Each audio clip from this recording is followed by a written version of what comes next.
September 15th, 1940. 22,000 feet above Kent. Pilot Officer Colin Gray squeezed his trigger and watched tracers rip through empty air. His target, a Messerschmitt Bf-109, had just vanished into a dive. Gray shoved his stick forward and followed. Negative G slammed him against his harness, and then his engine died.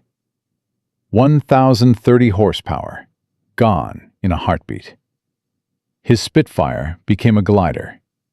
The German pilot escaped without looking back. He did not need to.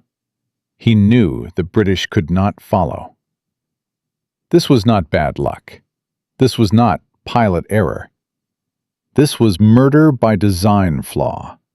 And it was happening every single day over Britain. Between July and October 1940, RAF pilots documented engine failures in 43% of all diving attacks. Nearly half. Every time a British pilot pushed into a dive to chase a German, his engine had almost a coin-flip chance of cutting out completely. Squadron commanders estimated between 80 and 100 pilot deaths were directly caused by this single flaw. Young men with Germans dead in their sights. Young men who did everything right. Young men who died because their own engines betrayed them at the worst possible moment. The Germans called it the English disease. They exploited it in every dogfight. When a British fighter gets on your tail, dive. The Spitfire will follow. Its engine will cut out. You escape, or you circle back and kill him while he is helpless. Luftwaffe tacticians had figured this out within weeks. They wrote it into their training manuals. They taught every pilot exactly how to make British engines fail. The flaw was devastatingly simple. The Rolls-Royce Merlin engine used an SU carburetor with a float chamber. During normal flight, gravity pulled fuel down into the engine. Perfectly reliable. But combat was not normal flight. When a pilot pushed into a dive, negative G forces threw everything upward, including the fuel. The fuel surged to the top of the float chamber. The float dropped. The valve opened wide. Fuel flooded the system and drowned the supercharger. The engine died for 1 second, sometimes 2, sometimes long enough for a Messerschmitt to put cannon shells through your cockpit. The Germans had no such problem. Their Daimler-Benz engines used direct fuel injection. No float chamber, no flubbing. A Bf-109 pilot could roll inverted, dive vertical, pull negative G for 10 seconds straight.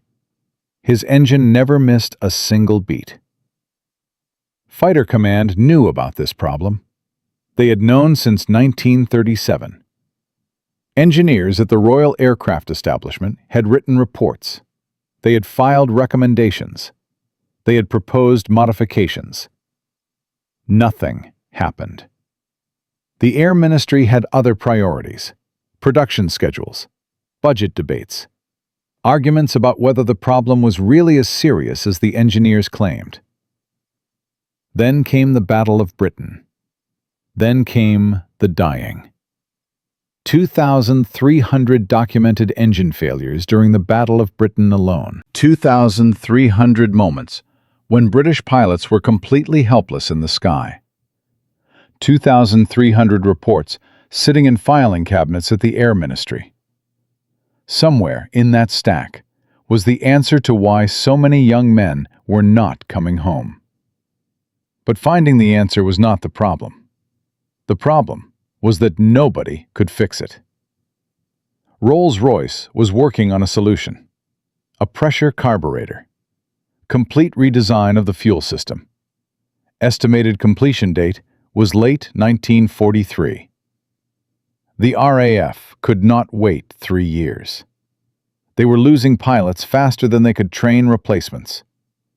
But everything was about to change because of one woman nobody had ever heard of. Her name was Beatrice Schilling. She was the only female engineer at the Royal Aircraft Establishment at Farnborough. She was not supposed to be an engineer at all. She was born in 1909 in Waterlooville, a small town in Hampshire. Her father was a butcher. Girls from families like hers became secretaries or nurses or shopkeepers. Beatrice Schilling had other plans entirely.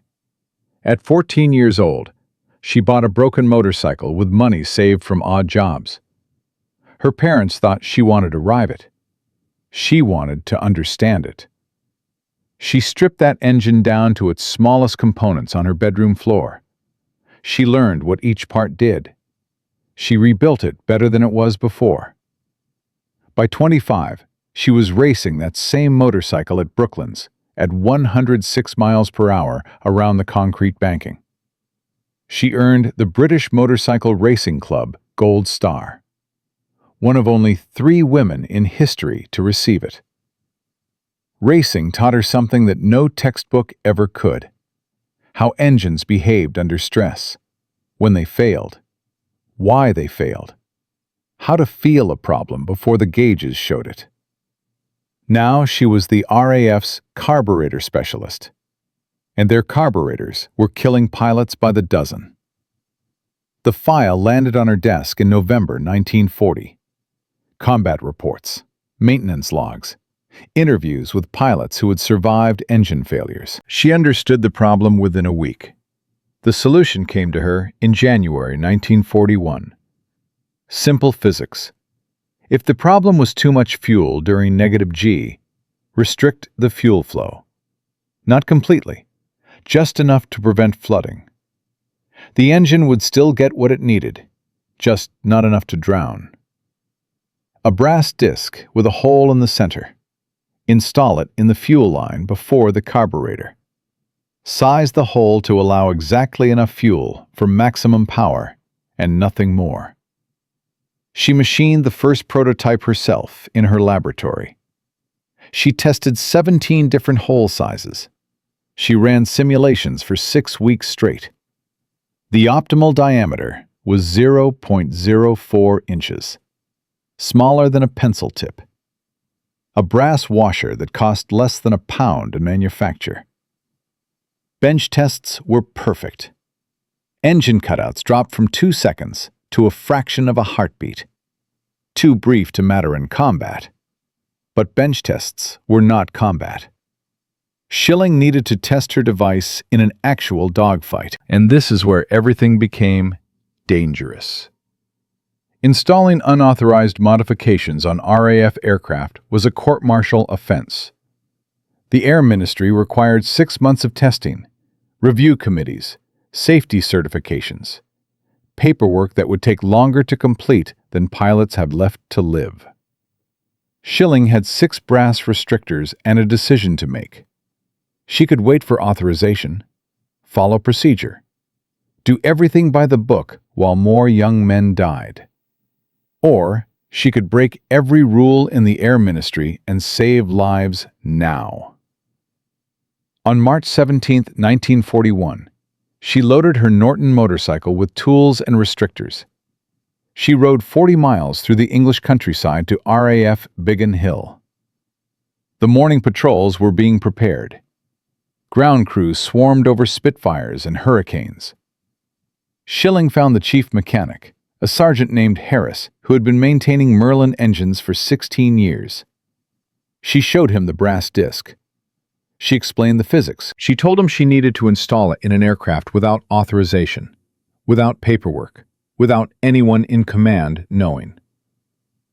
Harris turned the restrictor over in his oil-stained fingers. Such a small thing. Such a simple thing. He asked her how she knew it worked. She told him about the bench tests. 6 weeks of them.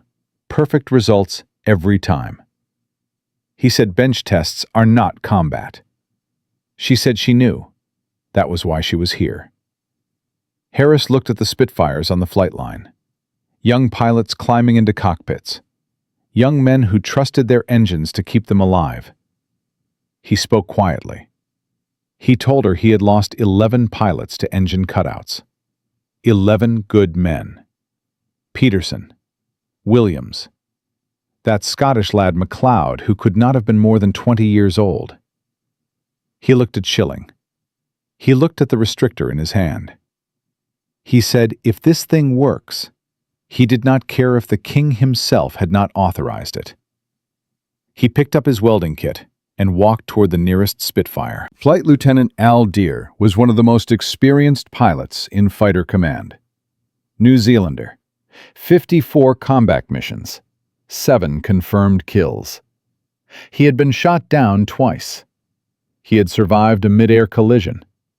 He had walked away from a crash landing that should have killed him. He had also reported engine failure 4 times during diving attacks in the last 3 months alone. His Spitfire was the first aircraft fitted with Schilling's restrictor. He did not know it. Nobody told him. If the modification failed, Schilling wanted the blame to fall on her, not on a pilot who had no choice in the matter. Harris welded the restrictor into the fuel line in less than 2 minutes. Invisible unless you knew exactly where to look. Deere climbed into the cockpit at 07:15 hours. Standard morning patrol. 2 hours over the channel. Schilling stood at the edge of the airfield. Her heart was pounding. Her hands were perfectly still. If the restrictor worked, Deere would never notice anything different.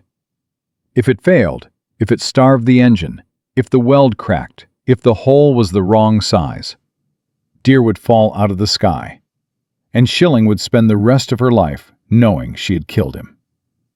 The Merlin roared to life. Deere taxied to the runway, released brakes, accelerated, lifted off. Schilling watched him climb until the Spitfire was a speck against the gray English sky. Then she waited. The minutes crawled past. Each one felt like an hour.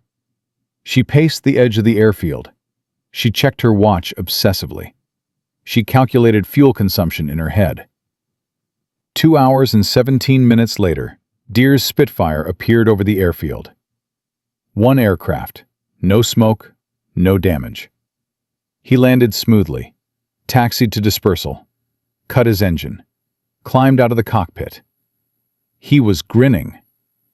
Pilots did not grin after routine patrols. They looked tired, tense, relieved to be alive. Deere looked like a man who had just discovered a secret. He had encountered 2 Bf-109s over the channel. They spotted him, turned to engage, then dove when he got behind them. The standard German escape tactic.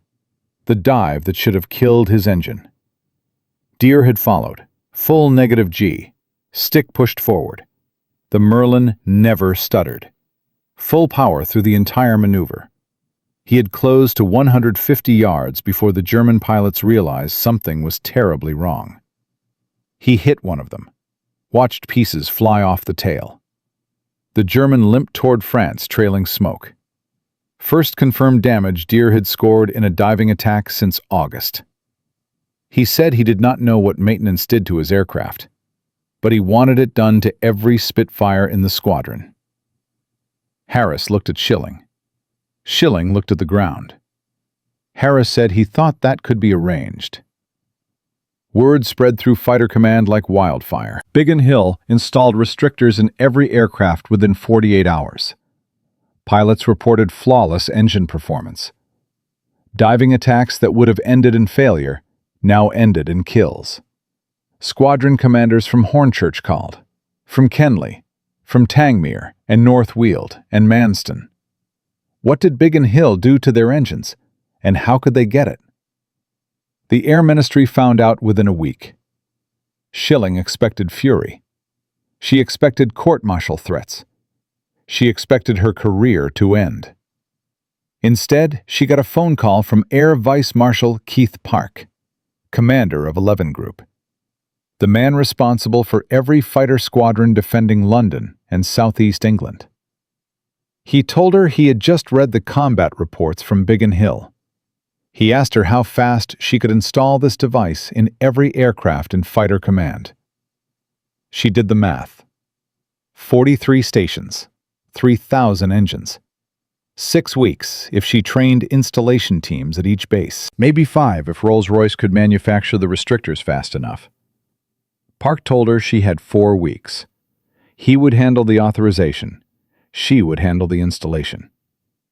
This brass washer, this worthless piece of metal that cost less than £1, was about to be installed in every Spitfire and Hurricane defending Britain. But the real test was still coming. Could Schilling actually reach every fighter station in time? Would the restrictor hold up under sustained combat operations? And what would happen when the Luftwaffe realized their favorite tactic no longer worked? In Part 2, we will see how one woman on a motorcycle raced across England to save thousands of lives, and how the Germans discovered, too late, that the English disease had been cured. In Part 1, Beatrice Schilling broke every rule in the Air Ministry. She installed an unauthorized brass restrictor in Flight Lieutenant Al Deer's Spitfire without telling anyone. The test worked perfect. Deer chased 2 Messerschmitts into a dive, and his engine never missed a beat. Word spread through Fighter Command like wildfire. Air Vice Marshal Keith Park gave her 4 weeks to install the device in every fighter defending Britain. But convincing one Air Vice Marshal was one thing. Reaching 43 fighter stations across southern England with nothing but a motorcycle and a bag of brass washers was something else entirely. And Schilling was about to discover that the real enemy was not the Luftwaffe. The real enemy wore RAF uniforms and sat behind desks. On March 19, 1941, 2 days after the successful test at Biggin Hill, Schilling rode her Norton motorcycle to RAF Hornchurch. Hornchurch was one of the most important fighter stations in 11 Group. 3 squadrons, 36 aircraft, some of the best pilots in Fighter Command. She arrived at 7:30 hours with her toolkit and a case of restrictors. She asked to speak with the station commander. Wing Commander Cecil Bouchier had been running Hornchurch since before the Battle of Britain. Decorated veteran, 20 years of service, a man who had seen young pilots come and go, a man who had written too many letters to grieving families. He looked at the brass disc in Schilling's hand. He looked at the authorization letter from Air Vice Marshal Park. He looked at Schilling herself, a woman in civilian clothes, no uniform, no rank, asking to modify his aircraft with a piece of scrap metal that looked like something from a plumbing shop. He told her no. He told her his mechanics knew these engines better than any laboratory scientist. He told her the carburetor problem was being handled through proper channels. He told her to go back to Farnborough and wait for Rolls-Royce to finish the pressure carburetor like everyone else. Schilling pulled out the combat reports from Biggin Hill. She showed him the data. Flight Lieutenant Deer. Successful diving attack. Full negative G. 0 engine cutout. Bouchier pushed the papers aside. He said one test proved nothing. He said Deer was an exceptional pilot who would have succeeded anyway. He said he was not going to risk his aircraft and his pilots on some unauthorized gadget designed by a woman who had never flown a combat mission in her life. He gave her 30 minutes to leave the station before he called military police. Schilling left, but she did not go back to Farnborough. She rode to Kenley. Same response. Then Tangmere. Same response. Then North Weald. Same response. 4 stations in 2 days. 4 rejections. Time was running out. Park had given her 4 weeks. She had already lost 2 days arguing with men who would rather watch pilots die than admit a woman might know more about carburetors than they did. But then she found an unexpected ally. Group Captain Harry Broadhurst was different. He commanded the fighter wing at Hornchurch under Bouchier. 31 years old, aggressive, impatient with bureaucracy. He had heard about the restrictor from pilots who had talked to pilots who had been at Biggin Hill. He tracked Schilling down at a pub in Maidstone, where she was planning her next move. He sat down across from her and asked her one question. Does it work? She told him about the bench tests, 6 weeks of data. She told him about Deer's flight, perfect performance under combat conditions. She told him she could prove it again if someone would give her the chance. Broadhurst nodded slowly. He said he had lost 7 pilots to engine cutouts in the last 2 months. 7 men he had trained personally. 7 empty chairs in the officers' mess. He said if her device could save even 1 more pilot, he did not care what Bouchier or anyone else thought. He made her a deal. He would arrange for 1 aircraft, 1 flight, 1 test. If it failed, she would never set foot on an RAF station again. If it succeeded, he would personally force Bouchier to accept the modification. Schilling agreed immediately. They shook hands. The test was scheduled for March 22nd. She had 72 hours to prepare. March 22nd, 1941. 0630 hours. RAF Hornchurch. The morning was cold and gray. Fog hung low over the airfield. Perfect English weather for making history or ending careers. Broadhurst had arranged everything quietly. The test aircraft was a Spitfire Mark II from 54 Squadron. The pilot was Sergeant James Lacey, 23 years old, 18 confirmed kills, one of the deadliest fighter pilots in the RAF. He had reported engine cutouts on 5 separate occasions. He knew exactly what the carburetor flaw felt like. Bouchier was there. He had heard about the unauthorized test and arrived to observe personally. If this failed, he would have grounds to court-martial everyone involved. He stood at the edge of the flight line with his arms crossed, watching, waiting, hoping Schilling would fail. Schilling installed the restrictor herself. Harris had taught her the technique at Biggin Hill. 2 minutes with a welding torch. Check the seal, check the fuel flow, check the connections. She worked in silence while Lacey stood nearby smoking a cigarette. Lacey asked her what would happen if the restrictor failed during flight. She told him the truth. The engine would probably stall completely. He would have to glide back or bail out. He took a long drag on his cigarette and said he had bailed out twice already. Once more would not kill him. He climbed into the cockpit at 0715. The Merlin engine roared to life. Lacey taxied to the runway, released brakes. The Spitfire accelerated, lifted off, climbed into the gray morning sky. Schilling watched until he disappeared into the clouds. Then she waited. Broadhurst stood beside her. Neither of them spoke. Bouchier stayed at the edge of the flight line. His face was unreadable. Ground crews moved around them. The war continued. Somewhere over the channel, young men were killing each other. Here on the ground, careers and lives hung in the balance. 45 minutes passed. No word, no radio contact. Schilling felt her stomach tighten. She had calculated the fuel consumption. Lacey had enough for 90 minutes. If he was not back in an hour, something had gone wrong. 50 minutes. Broadhurst checked his watch for the 10th time. He did not say anything. He did not need to. 55 minutes. Schilling heard it first. The distinctive sound of a Merlin engine at full power. She looked up. A Spitfire burst through the clouds directly over the airfield.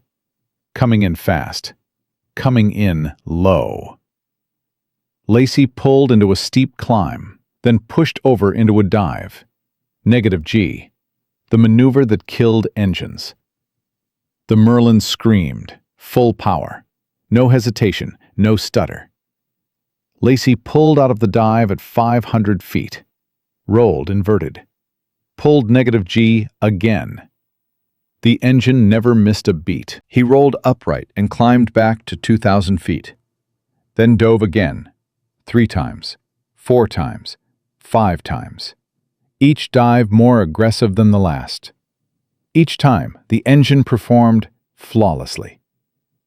He landed at 0812 hours, taxied to dispersal, cut his engine, climbed out of the cockpit. He was not grinning like Deere had been.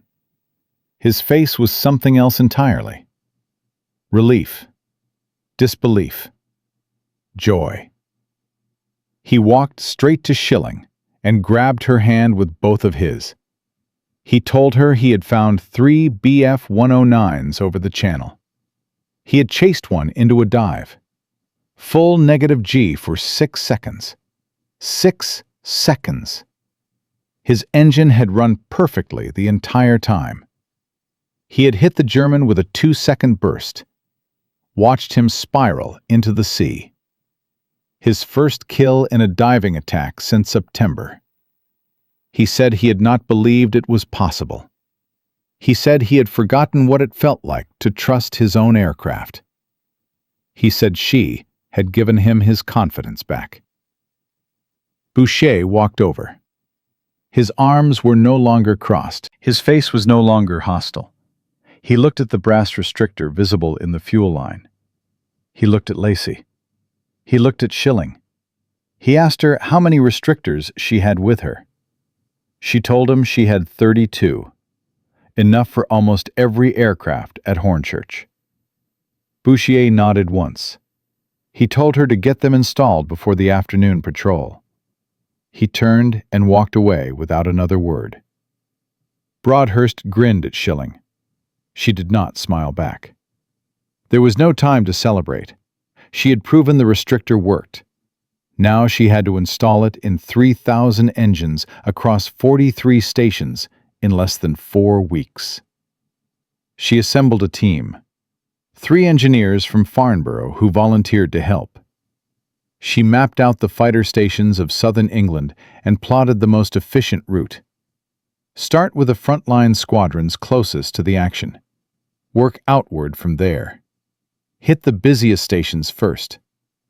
She trained ground crews personally at every station she visited, demonstrated the installation procedure, supervised the first fittings, checked every weld, measured every hole diameter, rejected any restrictor that did not meet her exact specifications.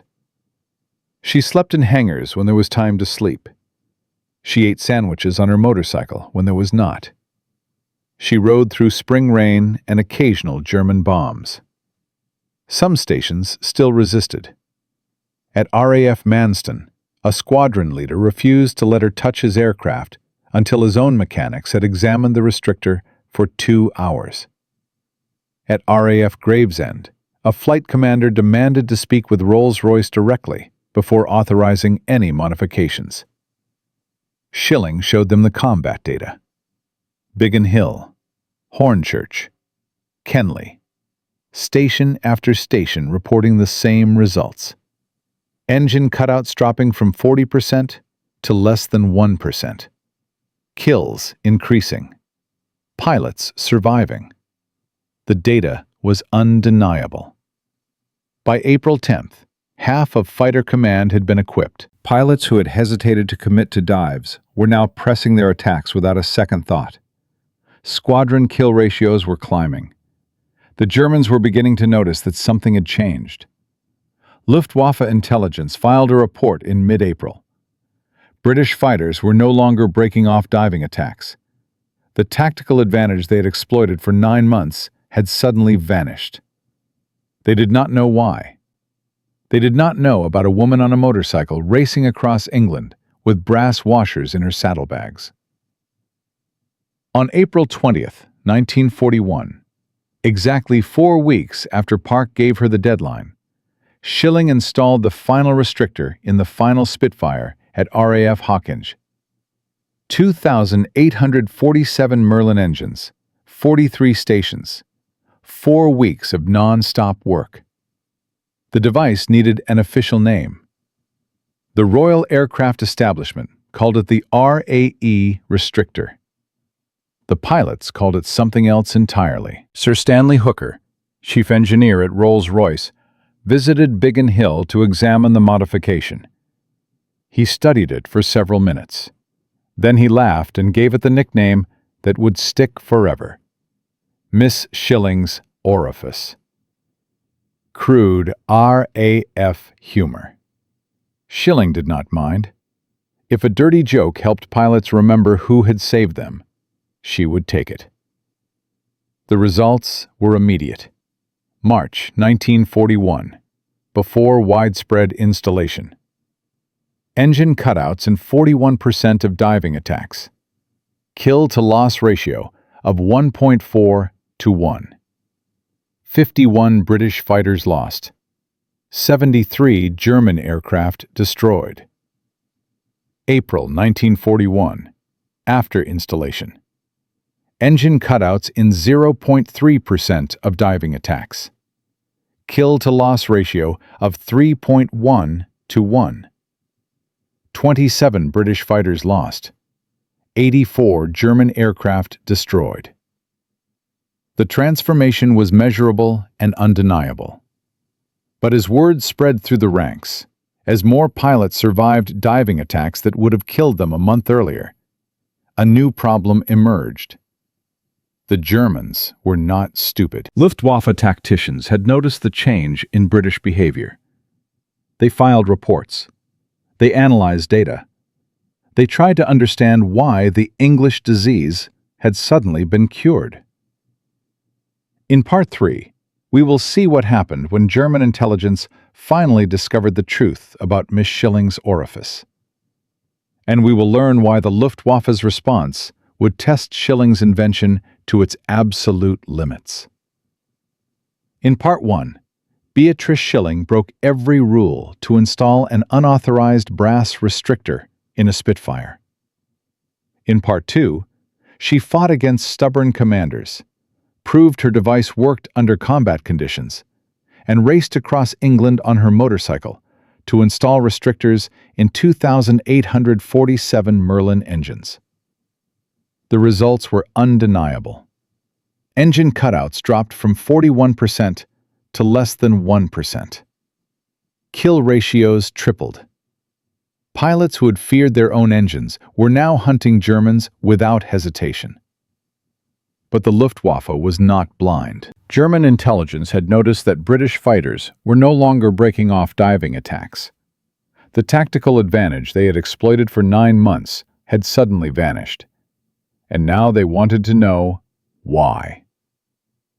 In April 1941, Luftwaffe intelligence officer Major Werner Mulders filed a report that would reach the highest levels of German command.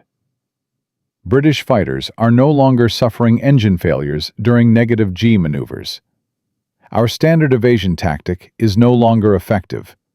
Recommend immediate investigation. The report landed on the desk of General Lieutenant Adolf Galland, commander of Luftwaffe fighter forces. Galland had personally shot down 96 aircraft. He knew combat better than any officer in the German Air Force. He read the report 3 times. Something had changed. The British had fixed their engines somehow. Galland ordered every Luftwaffe squadron to collect data on British fighter behavior. The results came back within 2 weeks. In March 1941, British fighters broke off diving attacks 43% of the time. In April 1941, that number dropped to 6%. By May, it was less than 2%. The English disease had been cured. Galland did not know how. He did not know why. But he knew the tactical landscape had shifted completely. German losses were climbing. In March, the Luftwaffe lost 73 aircraft over Britain. In April, they lost 84. In May, they lost 91. The numbers were moving in the wrong direction. Galland issued new tactical orders. Do not rely on the dive escape. British engines no longer fail. Engage at altitude. Avoid prolonged dogfights. Hit and run. The hunting had become harder. But this was not the only challenge Schilling faced. By early May 1941, reports began trickling in from frontline squadrons. The restrictors were working perfectly in most aircraft, but in some cases, pilots reported reduced power at high altitude. The restrictor was doing its job too well. It was limiting fuel flow, not just during negative G, but all the time. At 25,000 feet, where the air was thin, some engines were running lean. Not dangerous, but noticeable. Pilots complained that their Spitfires felt sluggish above 20,000 feet. Wing Commander Boucher at Hornchurch filed a formal complaint. He claimed the restrictor was degrading aircraft performance. He demanded it be removed from his squadron's aircraft immediately. Other commanders joined the chorus. The same men who had resisted the installation now had ammunition to demand its removal. Air Ministry bureaucrats who had been embarrassed by Schilling's unauthorized success saw an opportunity. A technical review board was convened on May 15th. Schilling was summoned to defend her work. She faced a room of 12 senior officers and engineers. Most of them had opposed her from the beginning. The chairman opened with a question. Miss Schilling, is it true that your device reduces engine performance at high altitude? Schilling did not hesitate. She said yes. Performance is reduced by approximately 3% above 25,000 feet. The room stirred. The chairman asked why this had not been mentioned during initial testing. Schilling said because 3% performance reduction is irrelevant compared to complete engine failure. A pilot who loses 3% of his power can still fight. A pilot whose engine cuts out completely is dead. She pulled out her data. Combat reports from every squadron in Fighter Command, March versus May, before the restrictor and after. She read the numbers aloud. Engine cutouts before, 41%. Engine cutouts after, 0.3%. Pilot deaths from engine failure before, estimated 15 to 20 per month. Pilot deaths from engine failure after, 0. She asked the board which they preferred, a 3% power reduction or 20 dead pilots every month. The room went silent. The Technical Review Board voted 9-3 to keep the restrictors in service. But Schilling knew she had made enemies, men with long memories and short tempers. The restrictor would stay, but the political battle was not over. And then came June 22nd, 1941, Operation Barbarossa. Germany invaded the Soviet Union with 3 million soldiers, the largest military operation in history. The war changed overnight. The Luftwaffe shifted its focus eastward. Fighter squadrons that had been hunting Spitfires over Britain were redeployed to the Russian front. The pressure on Fighter Command eased. But the fighting did not stop. On July 3, 1941, 54 Squadron at Hornchurch received orders for a fighter sweep over occupied France. 12 Spitfires. Target was German airfields near Lille. The mission commander was Squadron Leader James Rankin, 27 years old, 15 confirmed kills. His aircraft was fitted with Miss Schilling's orifice. The squadron crossed the channel at 6:15 hours. Dawn patrol. The French coast appeared as a dark line on the horizon. They climbed to 22,000 feet. Enemy territory. Rankin scanned the sky constantly. looking for the distinctive silhouettes of Bf-109s. They found them over Merville, 16 Messerschmitts climbing from the east. The Germans had seen them first. They had altitude advantage. Classic Luftwaffe ambush. Rankin called the contact. "Bandits, 4 o'clock high, 16 plus."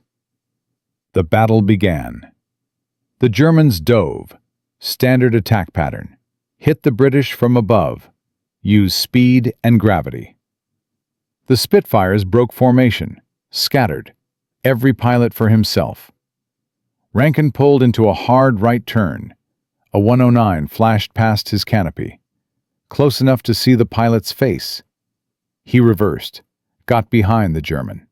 The Messerschmitt dove. 6 months earlier, Rankin would have hesitated. The dive meant engine failure. The dive meant death. But now he pushed his stick forward without a second thought. -G. His engine roared. Full power. No stutter. No cough. The Merlin screamed at 3,000 RPM as he plunged after the German. The 109 pilot expected the British engine to cut out. He expected Rankin to break off. He expected to escape, like German pilots had escaped 1,000 times before. He was wrong. Rankin closed to 200 yards, 150 yards, 100 yards. He pressed the firing button. 8 Browning machine guns erupted. Tracers ripped into the Messerschmitt's fuselage. Pieces flew off the tail. Smoke poured from the engine. The German rolled, inverted, and fell. Rankin pulled out of his dive at 8,000 feet. He looked around. The sky was chaos. Spitfires and Messerschmitts wheeling through the morning air. Trace of fire crossing in every direction. He spotted another 109. Dove again. -G. Full power. No hesitation. He hit the second German with a 3-second burst. The 109 exploded in midair. The engagement lasted 11 minutes. When it was over, 54 Squadron had destroyed 7 Messerschmitts and damaged 3 more. They had lost 2 Spitfires. Both pilots bailed out safely and were captured. A kill ratio of 3.5 to 1. Before the restrictor, a similar engagement in November 1940 had resulted in 4 British losses and only 2 German kills. The difference was measurable. Rankin landed at Hornchurch at 0740, 8 hours. His gun ports were still smoking. He climbed out of his cockpit and walked directly to the ground crew chief. He said the Merlin ran perfectly. 3 dives. Full -G every time. Not a single stutter. He said he could not have made those kills 6 months ago. The engine would have quit on him. He said to thank whoever invented that brass washer. The ground crew chief smiled.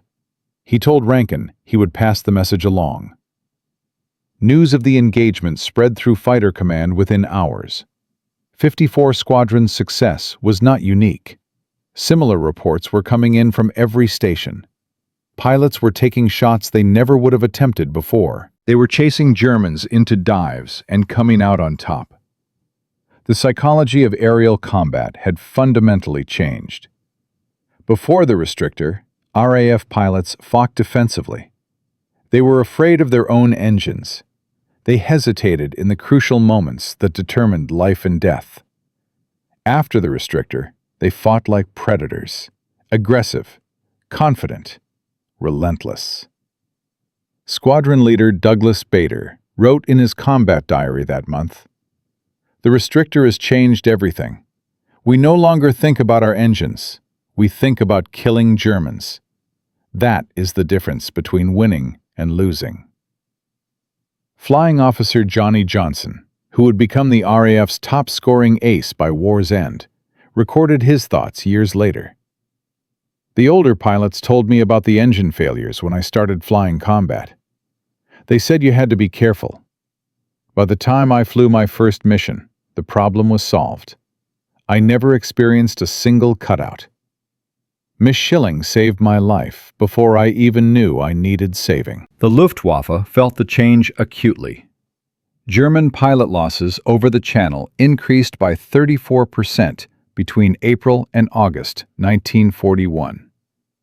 Intelligence reports noted with frustration that British fighters were now more aggressive than German pilots. The hunters had become the hunted. By September 1941, Fighter Command statistics showed the full impact. Average kill ratio before the restrictor, 1.2 to 1. Average kill ratio after the restrictor, 2.8 to 1. More than double. Pilot deaths from engine failure, reduced from an estimated 80 to 100 during the Battle of Britain to effectively 0. The brass washer had done what Rolls-Royce engineers said would take until 1943.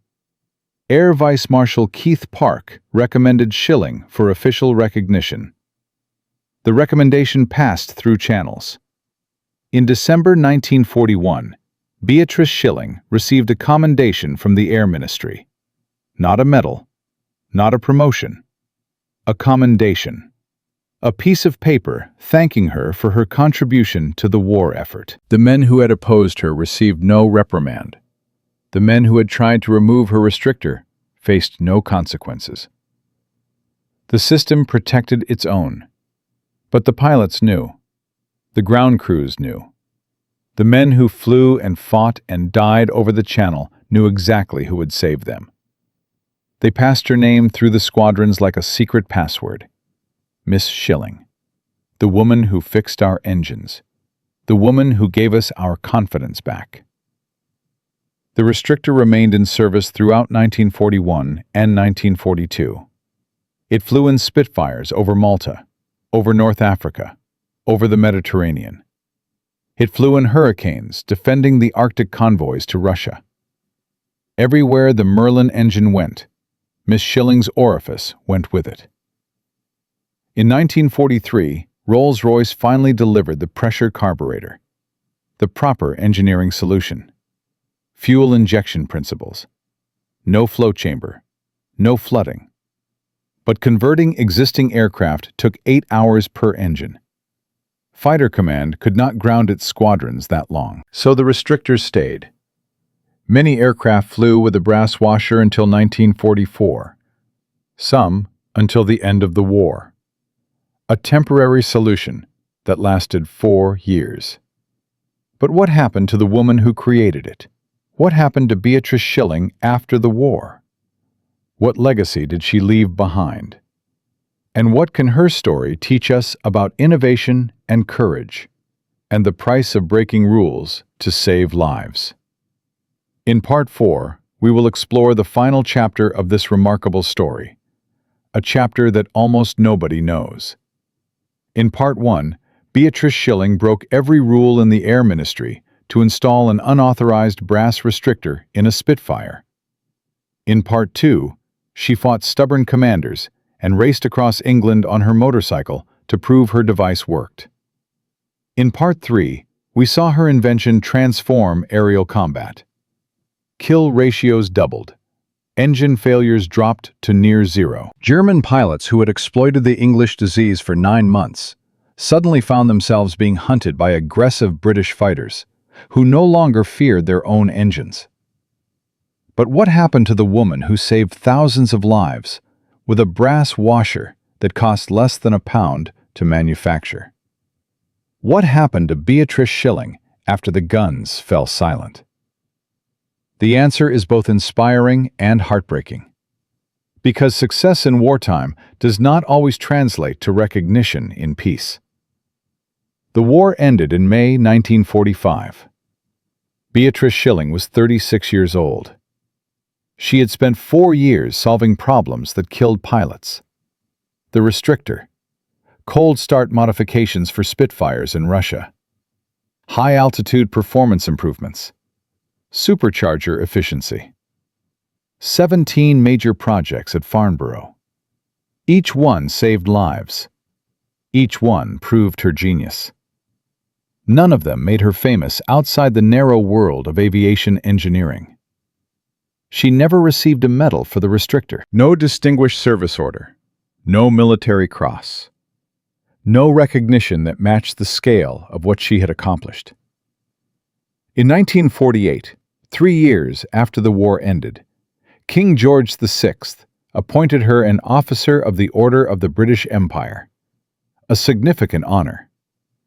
But the citation mentioned her general contributions to aeronautical research. It did not specifically mention the device that had saved thousands of RAF pilots during the darkest days of the war. The men who had opposed her faced no consequences. Wing Commander Bouchier, who had threatened to call military police on her at Hornchurch, continued his career. The bureaucrats who had demanded her restrictor be removed kept their positions. The system protected its own. Schilling never complained publicly. She was not that kind of person. She preferred solving problems to collecting medals. She returned to work at the Royal Aircraft Establishment and kept doing what she had always done, but she never reached the director-level positions that her male colleagues achieved. Those were reserved for men. Unwritten rules that nobody acknowledged, but everyone followed. She remained a principal technical officer throughout her career, the highest rank a woman could practically achieve in the British engineering establishment of that era.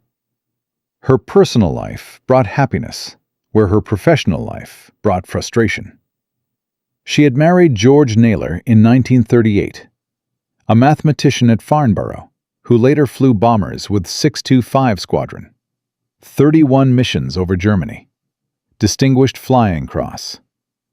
Bomber Command had the highest casualty rate of any RAF branch. 1 and 2 did not survive the war. Every time Naylor took off, the odds said he might not come back. Schilling understood those odds. She had calculated probability for a living. She knew exactly how thin the margin was between life and death at 20,000 feet over Germany. Naylor beat the odds. He came home in 1944. They never talked about what he had seen. He never asked about her work. Some things are better left in silence. They remained married until his death in 1986. 48 years together. A partnership built on mutual respect and shared silence about the horrors they had each witnessed. But the true legacy of Beatrice Schilling was not measured in medals or promotions. It was measured in something far more important. The restrictor remained in service until 1943, when Rolls-Royce finally delivered the pressure carburetor. But many aircraft continued flying with Miss Schilling's orifice until 1944, and some until the end of the war. The device that was supposed to be a temporary fix lasted 4 years. It flew in Spitfires over Malta, over North Africa, over Normandy on D-Day. It flew in hurricanes defending Arctic convoys. It flew wherever the Merlin engine flew. Conservative estimates suggest the restrictor saved between 2,000 and 3,000 RAF pilots during its years of service. Men who would have died from engine failures during diving attacks. Men who came home to their families because a woman on a motorcycle had broken the rules to save them. The exact number will never be known. The RAF did not track statistics for deaths prevented. But the pilots knew. The ground crews knew. The families who welcomed their sons and husbands home knew, even if they never understood why. The principle behind the restrictor influenced fuel system design for decades after the war. Modern aircraft no longer use float chamber carburetors. Fuel injection systems have made the specific problem Schilling solved obsolete. But the philosophy behind her solution remains relevant.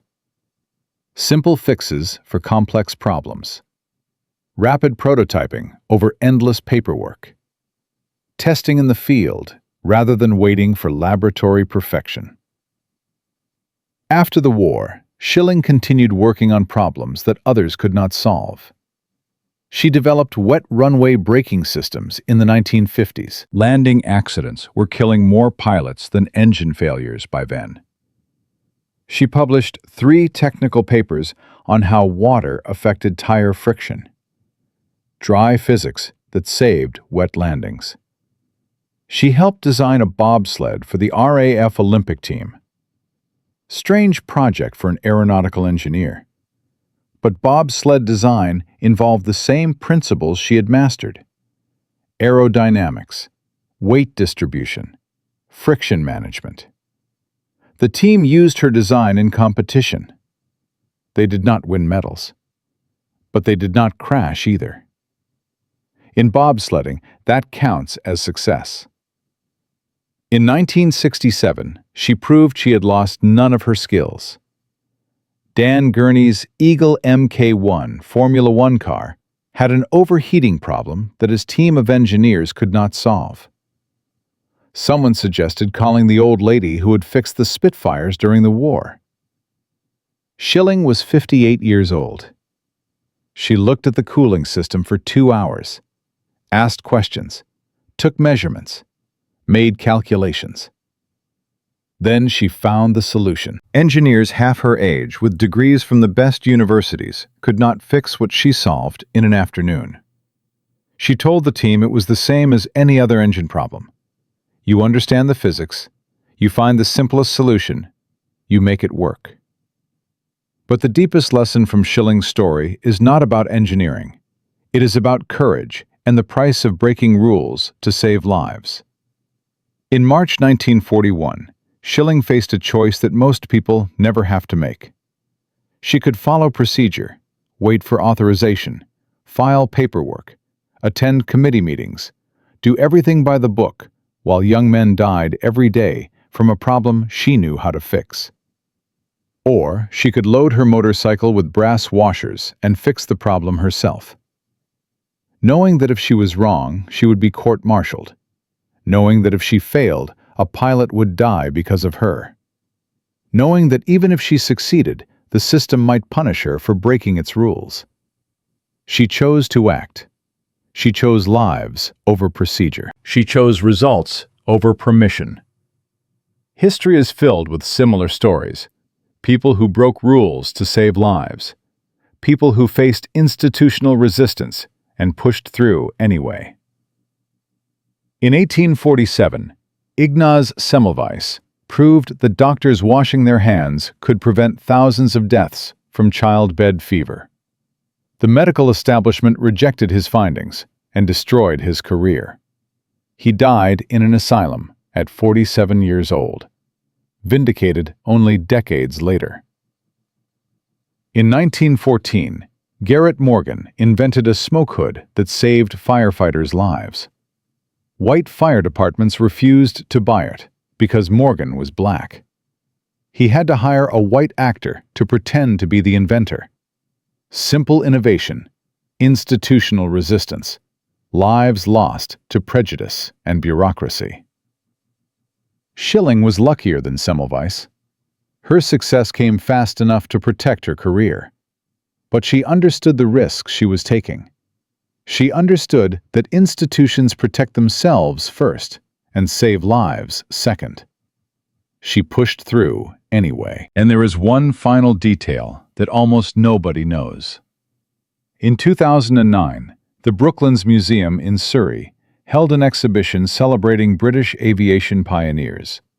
Among the displays was a small brass disc with a hole in the center, 0.04 inches in diameter. The original prototype of Miss Schilling's orifice. The restrictor that Beatrice Schilling had machined herself in her laboratory at Farnborough in January 1941.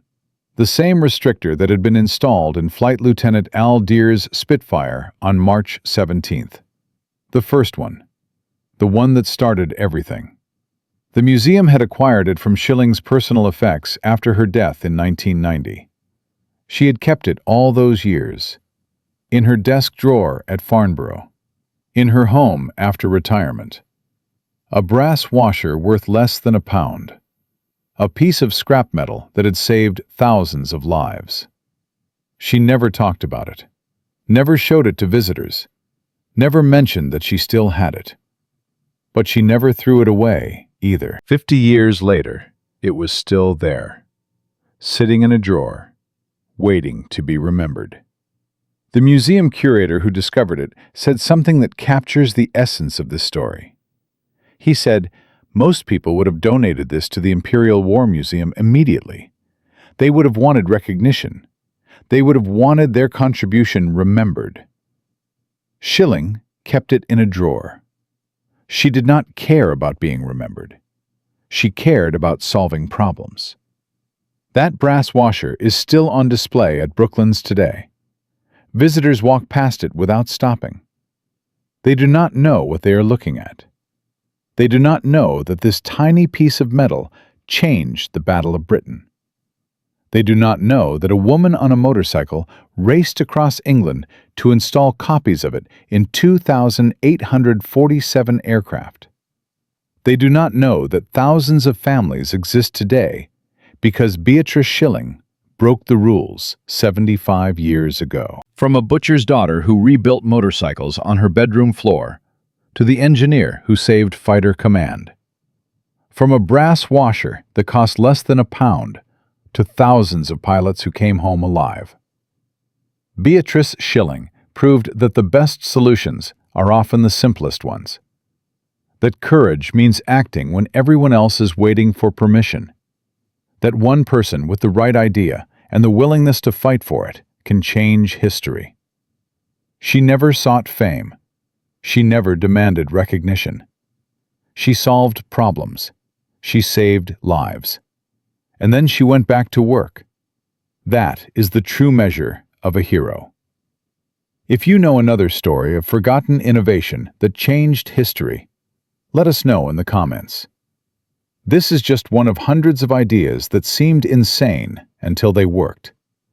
Subscribe and join us as we rescue more forgotten heroes from the dusty files of history. Beatrice Schilling died on November 18, 1990. She was 81 years old. Her obituaries focused on one thing: the brass washer, Miss Schilling's orifice. Everything else was footnotes. But for the pilots who flew with her restrictor, and for the families who welcomed them home, and for the generations that followed, because those young men lived to have children and grandchildren, the footnotes were the entire point. One woman, one motorcycle, one brass washer with a hole in it, and the courage to act when everyone else was waiting for permission. That is how you change history.